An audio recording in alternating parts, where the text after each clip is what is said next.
jantung paru. Ya. Sebagai perkenalan, kita harus tahu sebenarnya resusitasi jantung paru itu apa. Resusitasi jantung paru adalah suatu tindakan darurat yang dilakukan untuk mengembalikan fungsi jantung dan pernapasan pada seseorang yang mengalami henti jantung atau gagal nafas. Ya, oke. Jadi tujuan pembelajaran kali ini supaya mahasiswa mampu menguraikan prinsip dasar resusitasi jantung paru, menguraikan peran dan tugas dalam tim resusitasi jantung paru, melakukan kompresi dada dengan teknik yang benar dan efektif pada orang dewasa, anak-anak, dan bayi, melakukan pengelolaan saluran nafas, menguraikan kapan resusitasi perlu dihentikan, dan bagaimana tentang etika dan keputusan ketika resusitasi tidak berhasil. Ya. Oke, jadi resusitasi merupakan suatu tindakan yang harus segera dilakukan dan bertujuan untuk menghentikan proses yang menuju kematian. Pengen tahu apa tanda-tanda henti jantung? Ya tentu ya, secara teori kedokteran kita harus bisa membuktikan bahwa tidak terabai nadi karotis. Oke, intinya adalah kalau misalnya nadi karotis tidak teraba, itu berarti jantungnya tidak berdetak atau berhenti, ya. Oke, nah tentu kalian pengen tahu di mana sih nadi karotis berada? Ada yang tahu? Oke, ya, coba di. Iya, benar, ya. Jadi kita bisa raba nadi karotis kita sendiri. Coba kita gunakan misalnya mau raba sebelah kiri. Kita raba dengan tangan kanan. Kalau dari tengah raba ke samping. Dengan kanan ya nggak usah terlalu, kira-kira 2 cm. Jangan terlalu ditekan, agak rileks. Raba. Nanti kalau yang nggak raba bisa coba ya. Oke. Nanti kan kalian sudah tahu. Nah itu kita gunakan untuk orang dewasa. Bagaimana dengan bayi dan anak-anak? Apakah sama? Tidak? Tidak ya, kita lihat di sini. Kalau bayi dan anak-anak, mereka lehernya pendek, gemuk, susah. Jadi yang kita raba adalah brachialis, ya, brachialis ya. Jadi kita raba brachialisnya, oke? Nah ini langkah-langkah yang perlu kalian ketahui, ya. Jadi ketika kalian menemukan korban atau pasien tidak sadar, apa yang pertama kali kalian lakukan? Tentu kalian panggil, ya, tepuk-tepuk, Pak, Bu, siapa namanya, gitu. Sambil kalian melihat, ya, kalian melihat apakah ada pergerakan nafasnya, ya. Terus kemudian apakah pergerakan nafasnya normal atau tidak, ya, bagaimana nafasnya, terus kemudian apakah dia berespon atau tidak. Ya, oke. Nah, kemudian setelah itu apa? Panggil bantuan, call for help, karena kita tidak bisa menolong sendirian. Setelah itu kita kembali ke korban, kita tentukan arteri karotisnya, ya. Kemudian kita lakukan pijat jantung, ya, pijat jantung, ya. Titik tumpu adalah di tengah-tengah sternum, ya. Ya. Jadi pertama, posisi kita adalah satu tangan diletakkan di atas sternum, tangan satunya di atasnya, sehingga kemudian kita pijat, ya, jari-jari keduanya dirapatkan, ya. Kemudian, oke, ya, kita lihat di sini, ya, posisi korban dan posisi penolong, ya. Korban kita letakkan di lantai atau sesuatu yang rata, ya. Kemudian penolong memepetkan tutupnya di korban, ya, jadi nggak boleh ada space karena nanti pinggangnya yang kemakan. Kemudian ini jari-jari dirapatkan, ya, ditumpu, ya. Kemudian siku tidak boleh ditekuk, ya, jadi harus lurus seperti piston, ya, jadi kayak gini menekan, ya. Sedalam lebih kurang 5 cm sampai 6 cm, ya. Setiap kali pijatan tangan jangan menahan, jadi begitu pijat lepas, pijat, lepas gitu loh ya. Oke, sebanyak 100 sampai 120 kali per menit ya. 30 kali pijatan, kemudian diikuti 2 kali pemberian nafas buatan. Jadi ketika kalian melakukan pijatan itu kalian bilang 1, 2, 3, 4, 5, 6, 7 gitu. Sampai 30 kali baru dengan nafas. Oke. Nah, ini kalau misalnya kita belum ada ambubek ya bisa mouth to mouth atau mouth to mouth ya. Memegang masker ya, seperti melingkar ya. Terus kemudian tangan kanan memang memegang ambubek ya, seperti melompat. Oke. Nanti di bagian skill set ada ya kita. Nah, ini tujuannya apa? Ya, secara teori kita tahu ya, tiupan nafas yang berlebihan bisa meningkatkan tekanan intratorakal yang menghambat aliran darah, sehingga tiupan nafas itu ya supaya dada mengembang secukupnya, jangan terlalu berlebihan ya.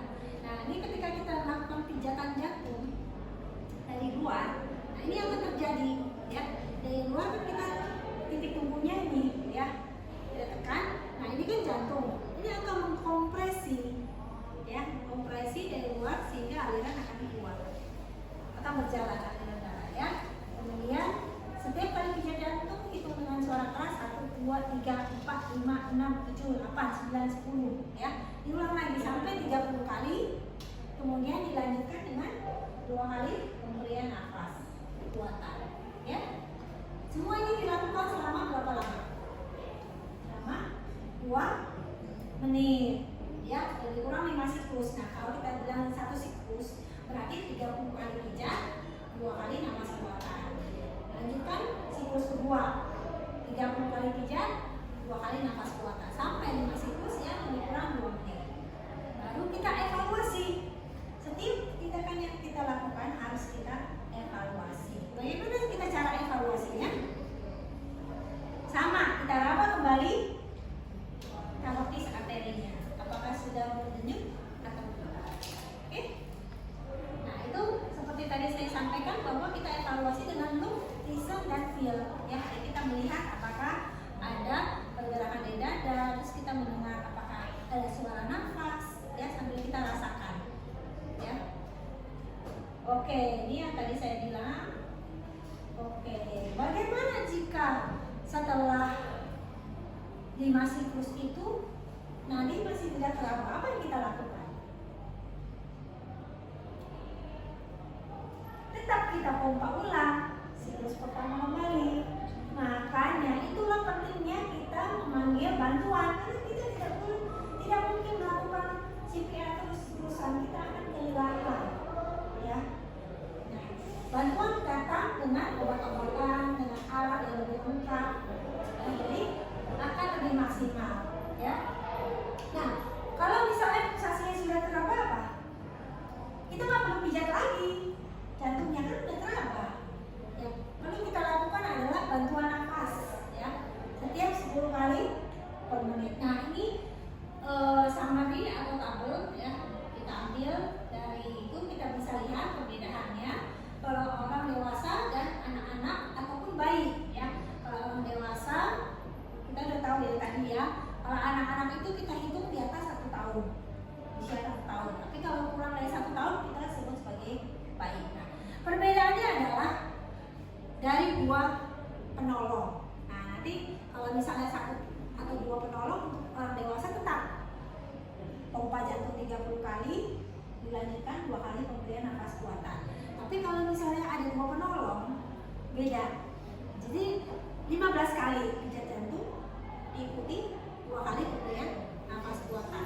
Dan perbedaannya adalah kedalaman pompa kita. Kalau orang dewasa kan 5 cm ya, kalau anak-anak 5 cm atau kita sebut 2 inci.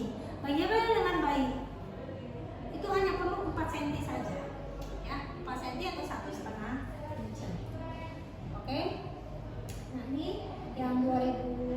Nah, bagaimana kita ulang ya, kita review kembali ya. Berarti prinsip dasar dari resusitasi jantung paru adalah pertama kita harus pastikan aman lingkungan untuk diri kita sendiri sebagai penyelamat maupun korban. Jangan sampai kita menolong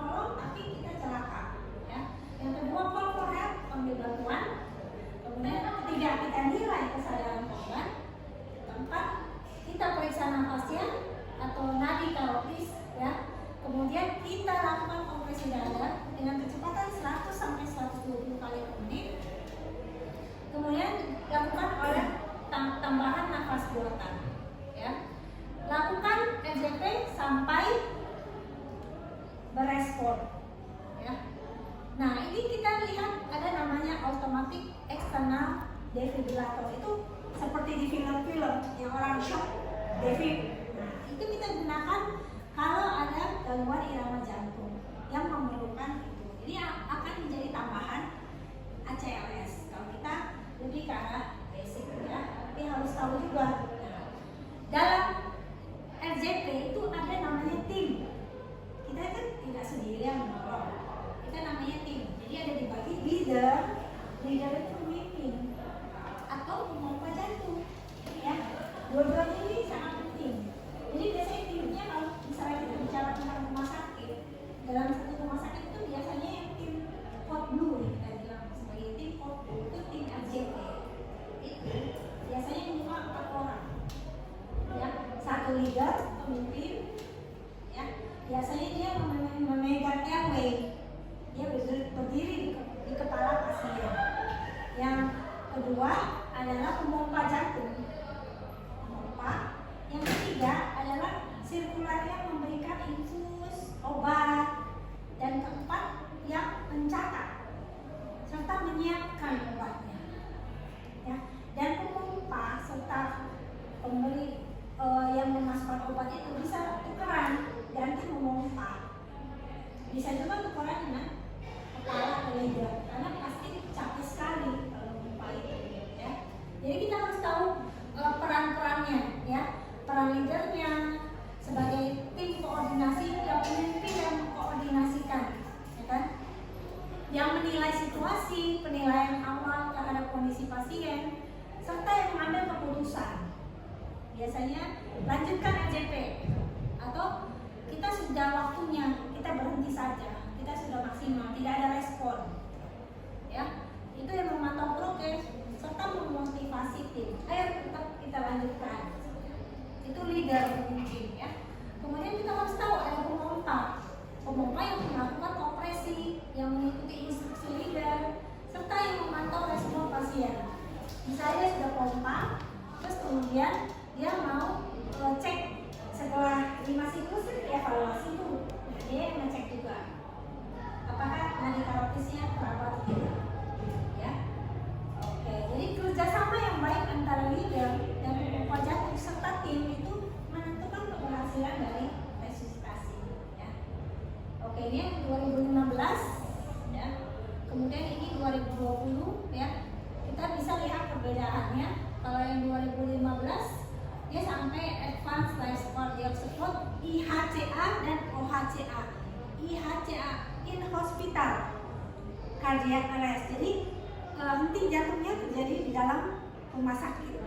Kalau OHCA out hospital, kejadiannya di luar rumah sakit.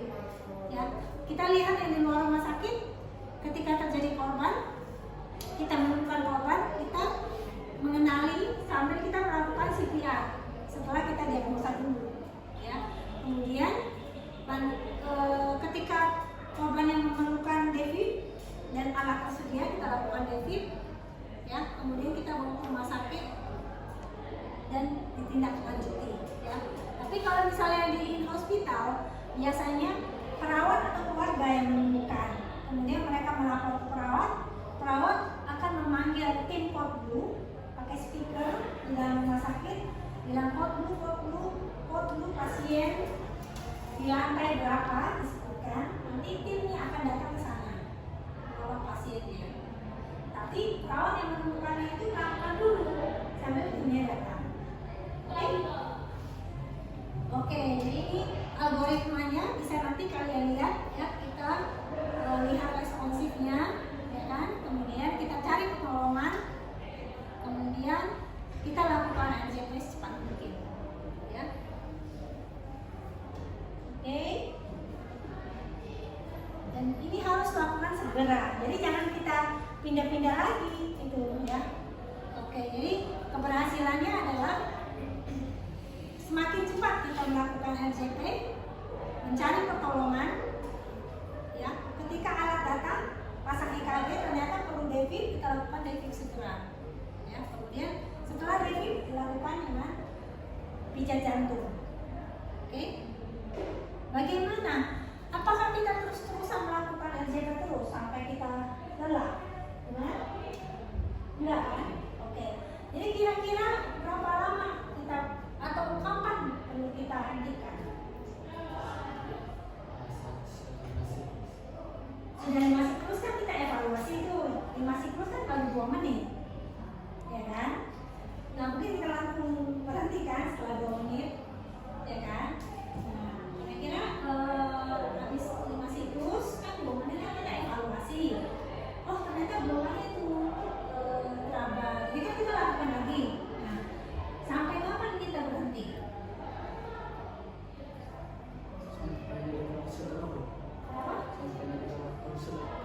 Iya, itu kan yang tadi dibilang.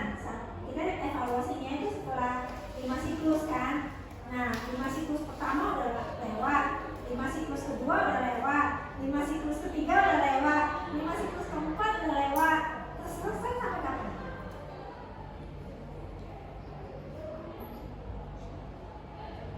Iya kan? 5 siklus kan kira-kira 2 menit. 2 menit pertama, 2 menit kedua, 2 menit ketiga. Sampai para medis datang? Enggak. Para medis datang itu untuk memberikan bantuan. Bisa aja para medisnya datang pada menit ke-10. Jadi begitu dia datang kita berhenti. Padahal jantungnya belum berdetak. Ya. Biasanya kalau kita 30 menit 30 menit ketika kita sudah usaha terus kita lakukan AJP. Nah, itu ya kita jelasin ke keluarga. Ya, kalau kita sudah maksimal, obat-obatan sudah kita kasih, semua nggak bisa. Tapi kalau misalnya di luar, menurut American Heart Association tahun 2020, ya, kalau misalnya terjadi suatu henti jantung atau arrest yang tidak ada saksinya, jadi dia arrest, terus nggak tahu itu kapan dia arrestnya, ya kan? Ketika kita lakukan RJP nggak ada respon, ya, before transport, maksudnya kan ambulans sudah datang tuh, kita mau transport ke rumah sakit, dia pun nggak ada respon, ya kan? Atau misalnya sebelum transport kan kita ada alat AED, kita nggak ada kasih AED sama sekali, kita nggak bisa lagi, kita nyatakan meninggal. Ya. Nah, kalau misalnya semua kriteria ini ada, misalnya arrest tanpa saksi, ya kan? Terus udah kita datang ambulans nggak respon sama sekali, ya kan? Kalau kayak gini ya udahlah, kita nggak usah lagi bawa ke rumah sakit, ya kan? Paling ke rumah sakit untuk nyatakan aja waktu kejadian gimana, kapan. Ya. Tapi kalau misalnya dia arrest tapi ada orang di samping sana, oh saya tahu dia arrest itu baru 5 menit lalu, ya kan? Mereka akan terus berusaha, ya, continue resuscitation dan transport ke rumah sakit segera. Atau misalnya dia arrest, tiba-tiba alat datang, ternyata dia perlu shock, nah itu dilakukan shock, ya kan? Berarti kan kita sudah memberikan AED. Kita harus lanjutkan terus sampai ke rumah sakit. Di dalam ambulans pun tetap kita lanjutkan. Oke? Nah, ini kita lihat. Jadi kalau misalnya dia tiba-tiba henti jantung, kita CPR 2%. Tapi biasanya ada kelainan aritmia atau gangguan jantung setelah kita pompa, kita JVIP, persentase keberhasilannya lebih tinggi. Jadi kita harus tahu kita bermain dengan waktu, ya. Nah, kalau memang pasiennya perlu AED atau automatic external defibrillator atau defibrillator, ya kita harus lakukan segera. Oke? Nah, bagaimana etikanya? Ya, kita harus tahu kalau misalnya ada kata-kata namanya DNR atau do not resuscitate. Itu biasanya pasien terminal di rumah sakit atau kondisi pasien sudah tua dengan stroke, ya, jadi keluarganya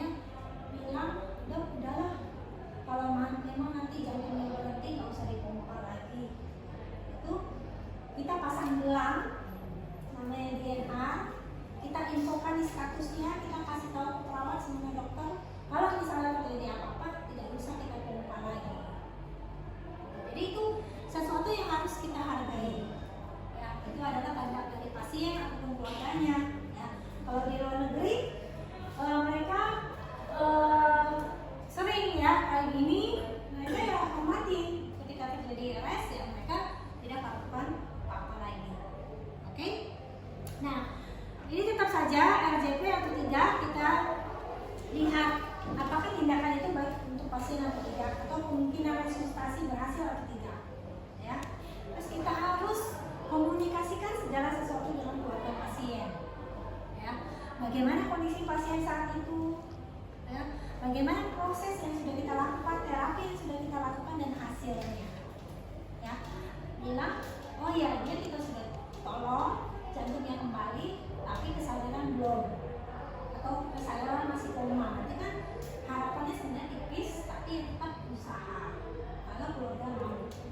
Ya, itu semua harus kita komunikasikan. Ya. Dan tetap saja moral dan profesional harus kita terapkan. Ya. Oke. Nah, ini ya. Dan jangan lupa dokumentasi. Ya, dokumentasi di dalam status ya, serta perjalanan transport misalnya dari ambulans ke rumah sakit itu harus ada dokumentasi jam berapa, obat apa saja sudah diberikan, siapa perawatnya, siapa dokter penolong ya. Dan setelah selesai semuanya kita lakukan evaluasi dari tim ya, apakah keberhasilannya, permasalahannya di mana, solusinya apa. Oke, nah ini ada video.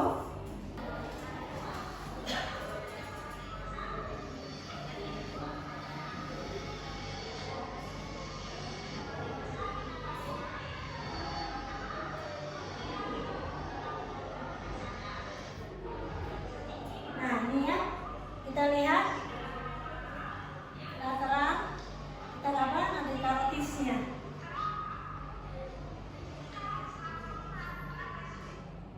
Ya, kalau misalnya kita terabak, kita lakukan pompa jantung ya. Dua tangan bertumpu, siku tidak boleh ditekuk, dilurus, bahu dijatuhkan, ya. 30 kali.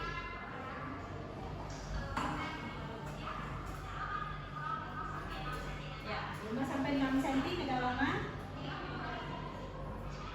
Ya, ini ya, penolong kedua datang, ya. Jadi penolong pertama bisa memegang jalan nafas dan memberikan bantuan nafas. Sudah 2 kali. 4, 5, 6, 7, 8, 9, 10, 11, 4, 5, 6, 7, 8, 9, 10. Karena kecepatannya 100 sampai 120 kali per menit. Ya. Itu sudah siklus keempat, ya.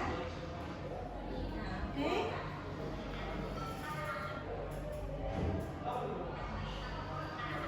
Nah, ini orang dewasa ya.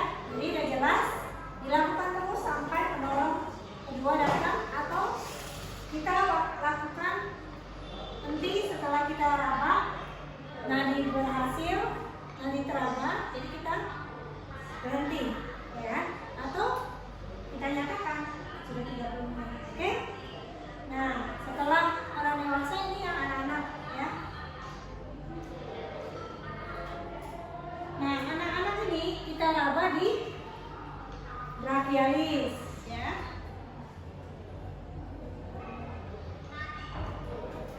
Nah, pompa jantung anak-anak ini nggak kayak orang dewasa, lebih kecil. Jadi kita pakai 2 jari, ya. Meninggal ini kemudian 2 jari. Nah, lihat ya, sama kecepatannya, tapi pakai 2 jari, ya. Kemudian dilakukan pemberian nafas buatan. Nah, kita lihat strukturnya kan kecil ya, sesuai dengan ukuran dari buka bayi, ya. Ambubeknya pun lebih kecil, ya. Nah, ini penolong datang, tolong sudah ada 2 penolong, 15 banding 2, ya kan? Oke, kalau pada bayi, pada dewasa sama. Oke.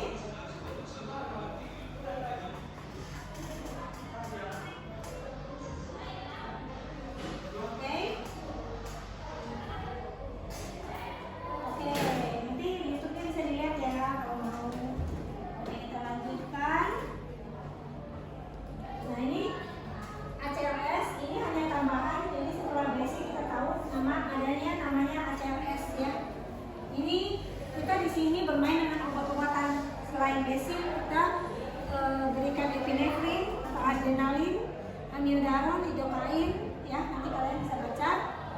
Terus kita lakukan shock, EV itu kita sebut sebagai shock. Kalau bifasik atau monofasik itu beda. Kalau namanya kita shock itu kita berikan joule yang paling tinggi. Pokoknya di sana tertulis apa yang paling tinggi, putar ke sana, langsung shock. Oke? Sampai terjadi ROSC. Harus tahu istilah ROSC. ROSC itu return of spontaneous circulation. Dengan kata lain, sirkulasinya kembali. Ya, arteri karatisnya teraba. Ya, oke. Oke, ini sama juga. Oke, sekarang sudah selesai. Nah, kita evaluasi ya. Oke. Kita kira-kira prinsip dasar resusitasi jantung paru tadi apa? Aman di lingkungan.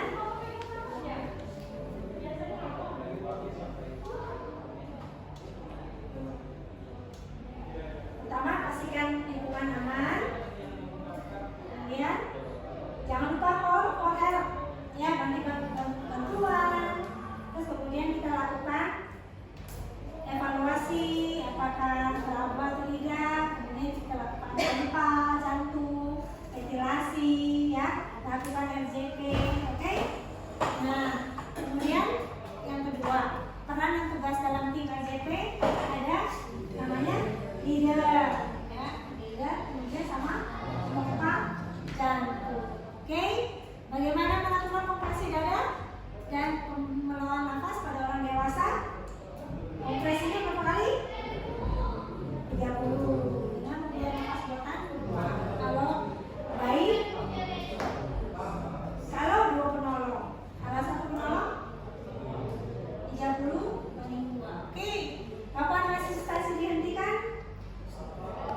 Setelah 30 menit atau memang sudah tidak teraba. 30 menit dan tidak teraba. Oke? Oke, sebagai kesimpulan ya, ini ya, prinsip dasar resusitasi jantung paru adalah aman lingkungan, panggil bantuan, call help, ya, penilaian kesadaran, pemeriksaan nafas, kompresi dada, ventilasi, RJP, dan penggunaan automatic external defibrillator atau defibrillator. Serta butuh kerjasama yang baik antara leader dan pompa jantung, ya, agar resusitasi bisa berhasil. Dan bila pasien sudah dinyatakan atau sebelumnya sudah membuat pernyataan DNR atau do not resuscitate, ya, kita tidak perlu lakukan RJP. Oke? Sekian kuliah hari ini. Terima kasih.